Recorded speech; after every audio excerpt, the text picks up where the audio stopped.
Andy Warhol, pop artist dies.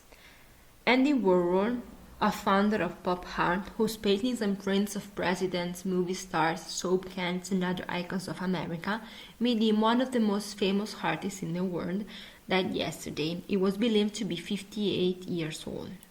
The artist died at the New York Hospital Corner Medical Center in Manhattan, where he underwent gallbladder surgery Saturday.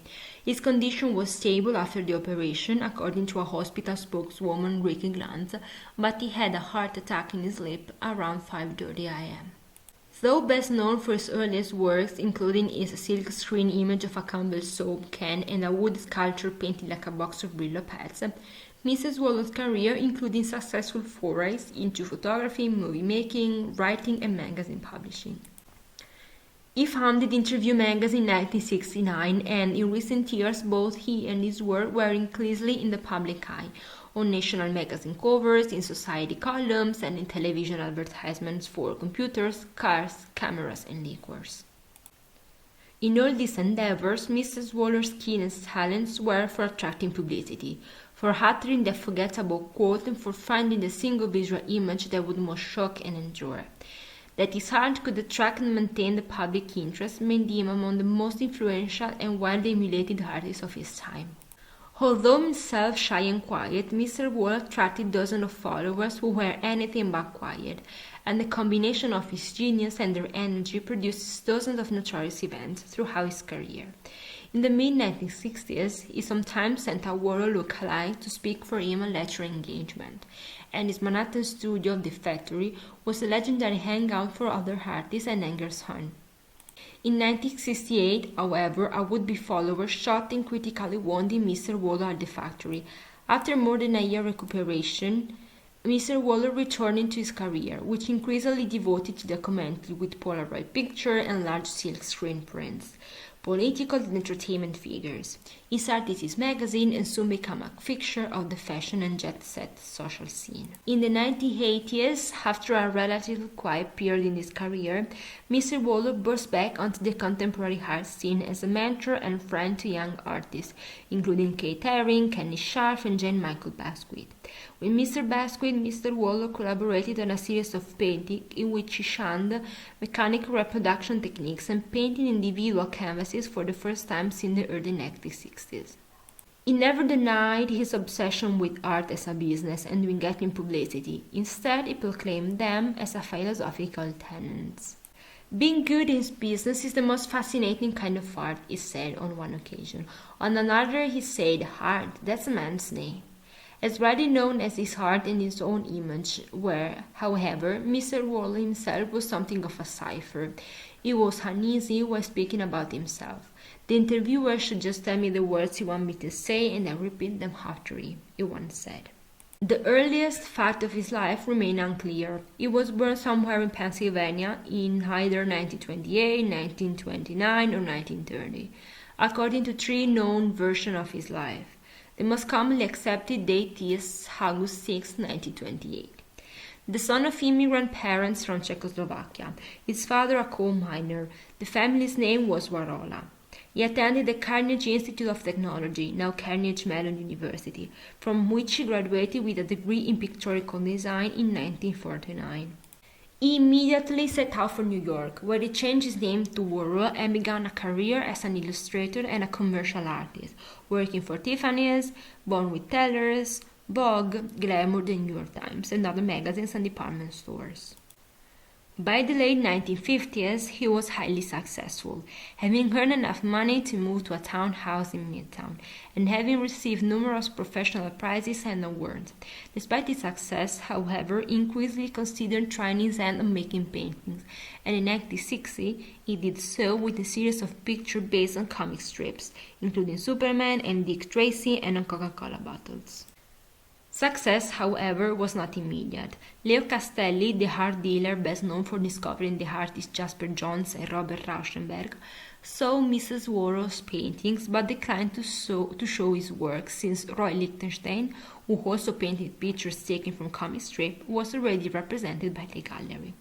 Ivan Karp, a talent scout for Castelli, who discovered Mr. Warhol, tried to help him find a New York gallery that would show his work, with no success.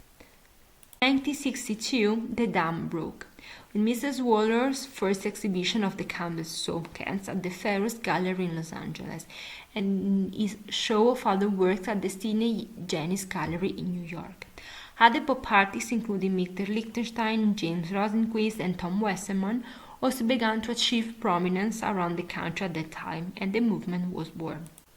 Though some of Mrs. Waller's first pop art paintings had drips on them, evidence that the painter's had left its mark on the work, by 1963 Mr. Waller had dispensed with the brush altogether.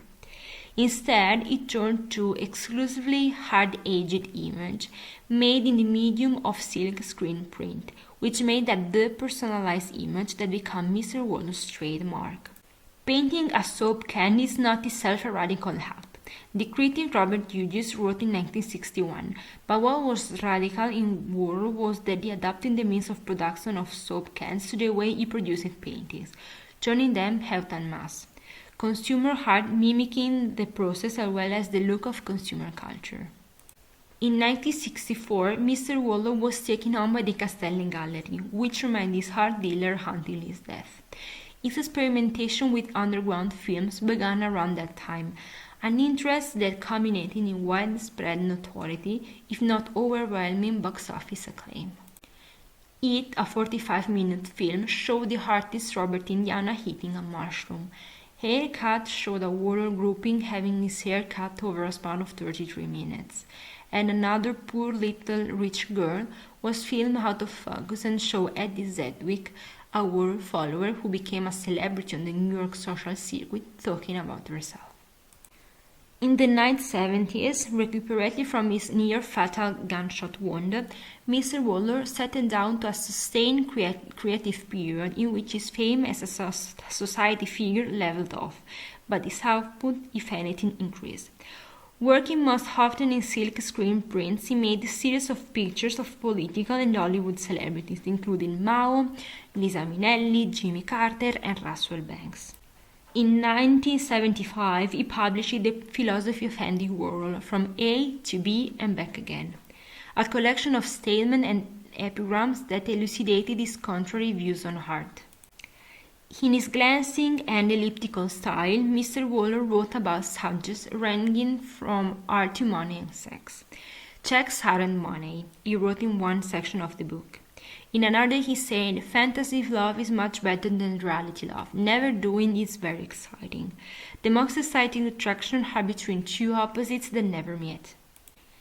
In the 1980s, Mr. Waller became more active in commissioned art projects and a variety of other commercial activities. In 1983, he made a series of prints based on animals and endangered species that was first shown at the American Museum of Natural History. Although some of his later art projects seem to diverge from his calculating approach and to be motivated in part by social concern, Mr. Waller generally avoided any such suggestion.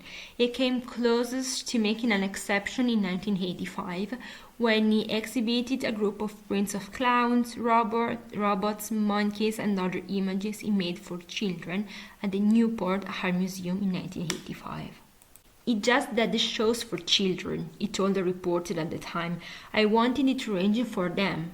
The Newport Museum agreed to hang all my children's pictures at levels where only kids could really see them.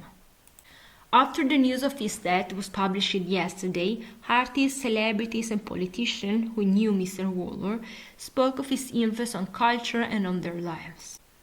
He had this wry, sardonic knack for dismissing history and putting his finger on public taste, which to me was evidence of living in the present, said the sculptor John Segal. Every generation of artists had the huge problem of finding their own language and talking about their own experience.